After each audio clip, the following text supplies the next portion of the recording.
Coaching was never about me. I knew that if they stayed with me, that I would have gotten them some kind of results. I knew that I could have helped them. Reframing language, restructuring language, and becoming aware of the use of language. It'll do more to affect the outcome than any other single source. You're listening to Stories from the Top, an inside guide to better business development. All right, we are here with Dennis Carroll, the founder of Premier NLP Life Coaching. Dennis, thank you so much for coming on the show.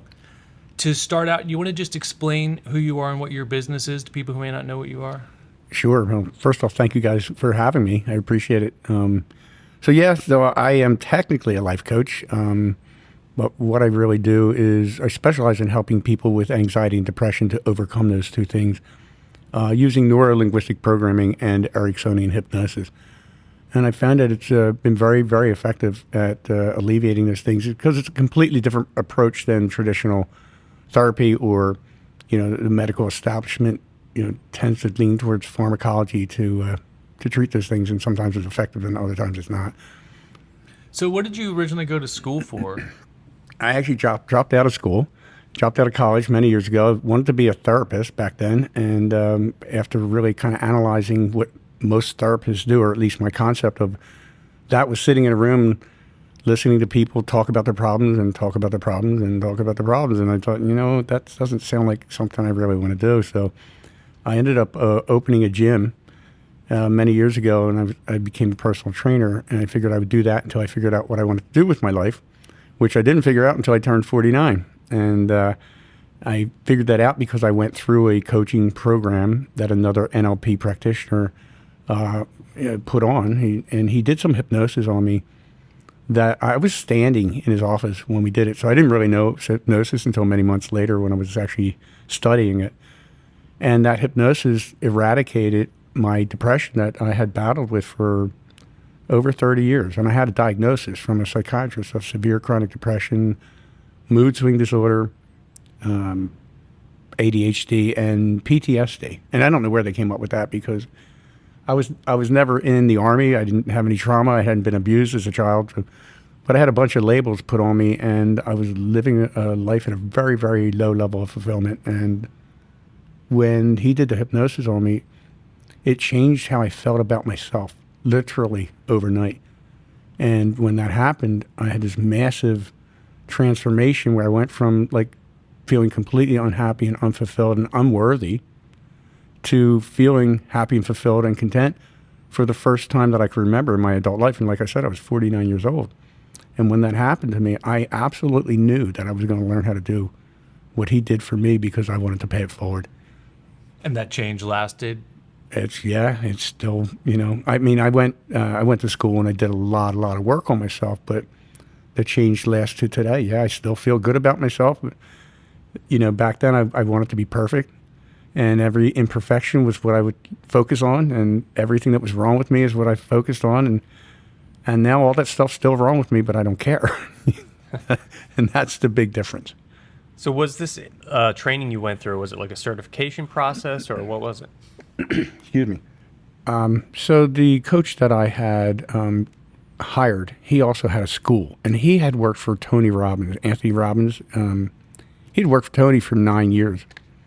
So I went to school with him for 5 years, and it was a lot of different programs, primarily immersion seminars where you would go into, after working your whole work week, you'd go into this class around 6:30 p.m. and get out at 1:30 in the morning. Next day, 9:30 a.m. till 2:30 a.m. So you were in class for hours and hours, and it just broke down your conscious defenses, and you had to push yourself. You had to grow. You couldn't not in these classes. They were small. There was only maybe 10 or 15 people in a class. So I did those for 5 years, and I was commuting back and forth from where I lived to Delaware City, which is like an hour away. So it was an hour commute each way on top of those intense long seminars. And you'd be in class for 35, 40 hours on a weekend. So it was really, really intense. And after I went through the whole curriculum, then I went back and volunteered. So I could be there again, and I would hand out water and, help facilitate.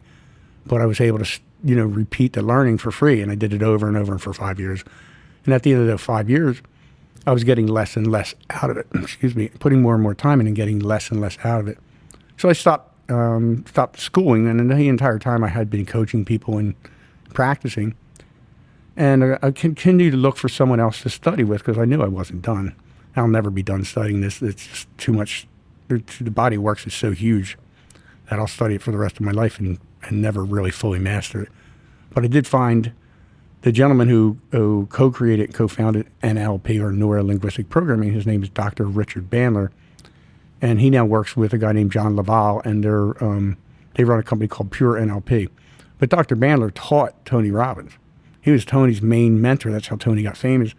And so I have my license through Dr. Bandler. I have a licensed master practitioner of NLP, and I'm a certified in neurohypnotic repatterning, along with a bunch of other certifications that really don't mean anything unless you get results for people. And my commitment to everyone I serve is to deliver a world-class experience to them.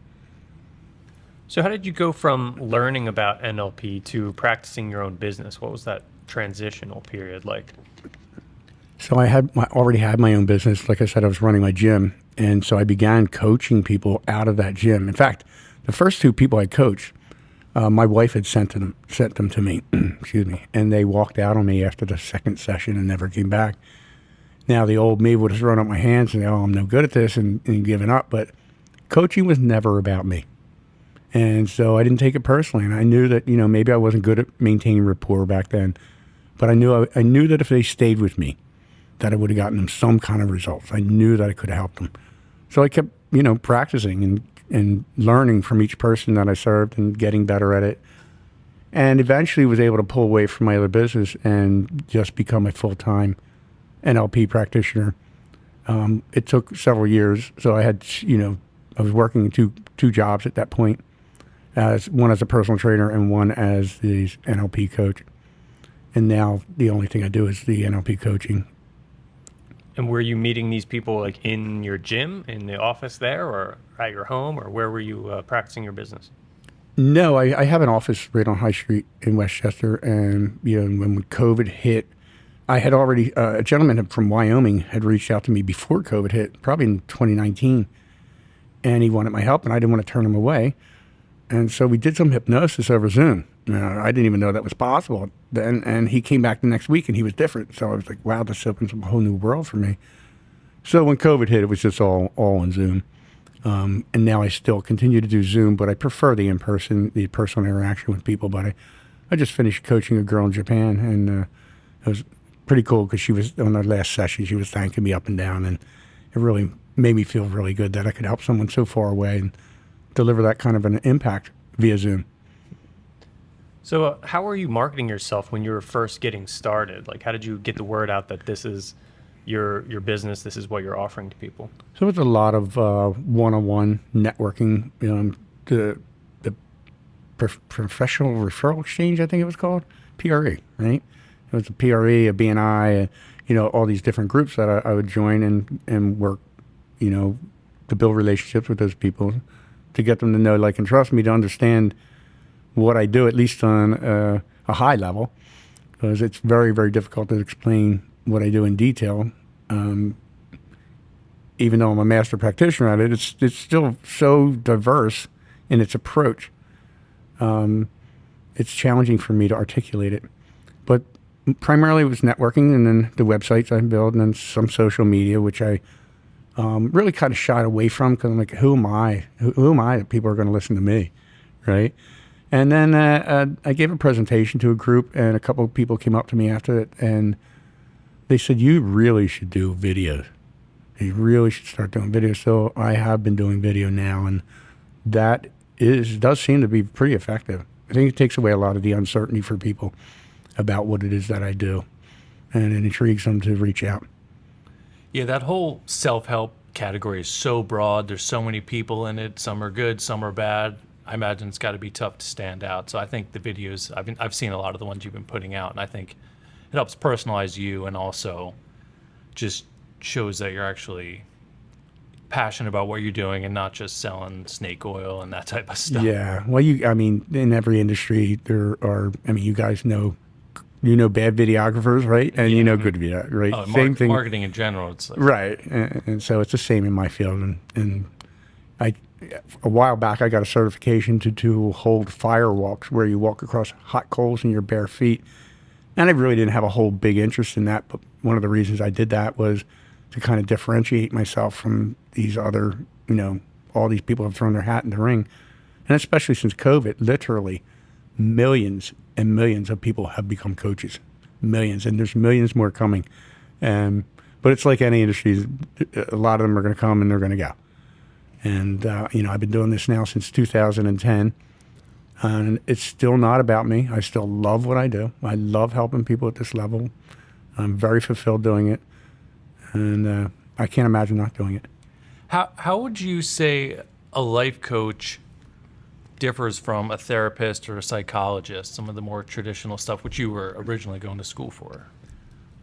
So I can only speak to what I know, right? I can't speak to what people are doing now, but back then it was primarily talk therapy where you would sit on a couch, you would talk about your problems, and not much would get done. And I had been in and out of therapy. And I remember I had appointments every week, and subconsciously they were projected into my future indefinitely. So subconsciously, if I was doing that, I was also subconsciously projecting my problems into my future indefinitely, and now becoming dependent on someone else to help. Right? With the coaching program that I do, and this mine is only 8 sessions long. I know other coaches, they're monthly, and that doesn't sort of run out either because that's their business model. But mine's much more about helping people than it is about the business. So at the end of the 8 sessions, they have the tools to coach themselves. So, it does integrate the Ericksonian hypnosis that changes how people feel about themselves, which is the primary driver of depression and anxiety is feelings of inadequacy. So I help people to overcome those and then really identify who they truly are as a human being, to learn to value themselves, flaws and all, and know that that's okay. And then have a guiding vision statement that they're supposed to memorize. And the challenge with my coaching is I do coach high schoolers, right? And they do really, really well in my program, but a lot of them just won't memorize their vision statement. So eventually I see them again. But the vision statement, a well-crafted vision statement, will last them easily 10 years to keep them on track. So when you talk about hypnosis, can you define that a little bit and explain how it differentiates from a circus act or the parlor tricks of hypnosis, which I think sometimes people think of when they hear that word? It's funny because when my coach did hypnosis on me, I was standing. So I didn't know it was hypnosis. I never lost conscious awareness. In fact, I was in my head saying, "Wait, this is really stupid. What are we doing here?" I didn't understand what we're doing or why. Now, when I do hypnosis with people, typically one of two things will happen when I bring them out. They'll either open their eyes and sort of look around the room with uncertainty going, "I'm not sure I did that right," because it doesn't feel like you're hypnotized. Or they may open their eyes and blink heavily, right? Because they were deeper than they thought. But either way, it doesn't feel like you're hypnotized. I don't know how to do the circuits tricks or any kind of that type of hypnosis. It's more of a guided meditation. But hypnosis, the way we do it, it's also filled with metaphors. Metaphors is how you program the subconscious. And, all the time you ask someone how they're doing, common response is, "Oh, hanging in there." Right? Make a picture out of hanging in there. It's not a good picture for most people, but that's how you program the subconscious. And oftentimes people ask me how I'm doing. I'll often say, "Fantastic, but I'm getting better." And they snap their head around, "What? Wait, what'd you say?" Make them smile. But I'm programming my subconscious that way. So that's a part of the NLP is it's just the structure of communication, the way we structure our language internally and externally. It'll do more to affect the outcome than any other single source. So a lot of it is reframing language, restructuring language, and becoming aware of the use of language. The word "can't" used in a sentence, for instance, anything you put after that word becomes impossible to the subconscious mind. And people, I used to lose my keys. Well, I just lost my keys again, honestly, last week, and I haven't found them yet, but I would lose my keys and say, "I can't find my keys. I can't find my keys. I can't find my keys." And someone would walk over to my desk and pick up my keys and go, "What's this?" So literally, you can create what's called a scotoma in your brain where you have a virtual negative hallucination by saying, "I can't do blank," or "I can't find I could be looking directly at my keys and not see them." And that's how powerful our language is. So now I've lost my keys. I haven't found them yet, right? And that's what I continue to say that. I haven't found them yet. I'm hoping to find them. I'm starting to lose hope, but it's been a full week. But I'm still haven't found them yet, right? Has there been any other impact? I kind of want to talk to you as someone who received life coaching that was effective. Have you seen any other benefits in your life to the therapy you went through, aside from just defeating anxiety, depression, and some of those other symptoms? Like, how has it kind of spilled into other aspects of your life? So for myself, I got married, which I wanted to be married, a long time. I'd gotten divorced very early, about 28. And, at 49, I was single. And I wanted to be married, and I got married within just a couple months of going through my program. And I've seen that for a lot of my clients, actually. So when you change the way you approach the world, right? Most people go out into the world and they want to get love. We all want to be loved, right? And in the past, for me, if someone showed me love, that made me feel like I was enough. Right? That once I got it in my head and in my heart that I was enough, I went out into the world to give love. And that paradigm shift changed everything for me. And that's what I teach my clients. I teach them to love themselves so that instead of wanting so desperately to be loved, to feel good about themselves, they go out into the world and they're able to give that love unconditionally. And from that space, you can make different choices about who you really interact with and become involved with, right? So many people fall so easily for someone who shows them attention. Yeah, I think another awesome thing too with, like, there's almost like an opposite end of the spectrum. So destroying anxiety and depression, gaining confidence and self-esteem. That just helps you push through every barrier in life when you have confidence. And there's so many people, especially nowadays with all the social media and stuff, their confidence is through the floor. Yeah. Well, one area I've seen it, particularly like salespeople. A lot of salespeople they really shy away from making certain calls or certain things because they don't want the rejection. Because that rejection, it feels personal to them. One sales guy I coached, he was years ago, and he closed, I think it was either 17 or 23. I don't remember the exact number. Straight. Every call he made, he sold one after another, after another, after another. And he said his energy was just different. And we are energy beings. We can feel each other's energy, right? You ever be in a room and you feel like someone's staring at the back of your head and you turn around and someone's staring at you, right? We've all done that. So people can feel our energy. And I think when you exude a different kind of energy, people want to be part of that and they want to do business with that. And so salespeople, I see a lot of realtors come through my program and their sales go through the roof. Making more money is one of the side benefits for most people. I don't do any business coaching at all, none, but I've seen a lot of my clients go on to be much more successful after leaving me. Yeah, who do you think is the most beneficial type of person for what you do? Like, who's your ideal client that you would see the greatest change in? Well, I personally really enjoy working with younger people because you can get them a head up, right? A start early on. So, like I said, I went through this at 49. It's 31 years of battling severe chronic depression. If I can get to a younger person, while they're in high school and they don't have to go through that and empower them to live a happy and fulfilled life, and those kids do really, really well in my program too. So I really enjoy doing that.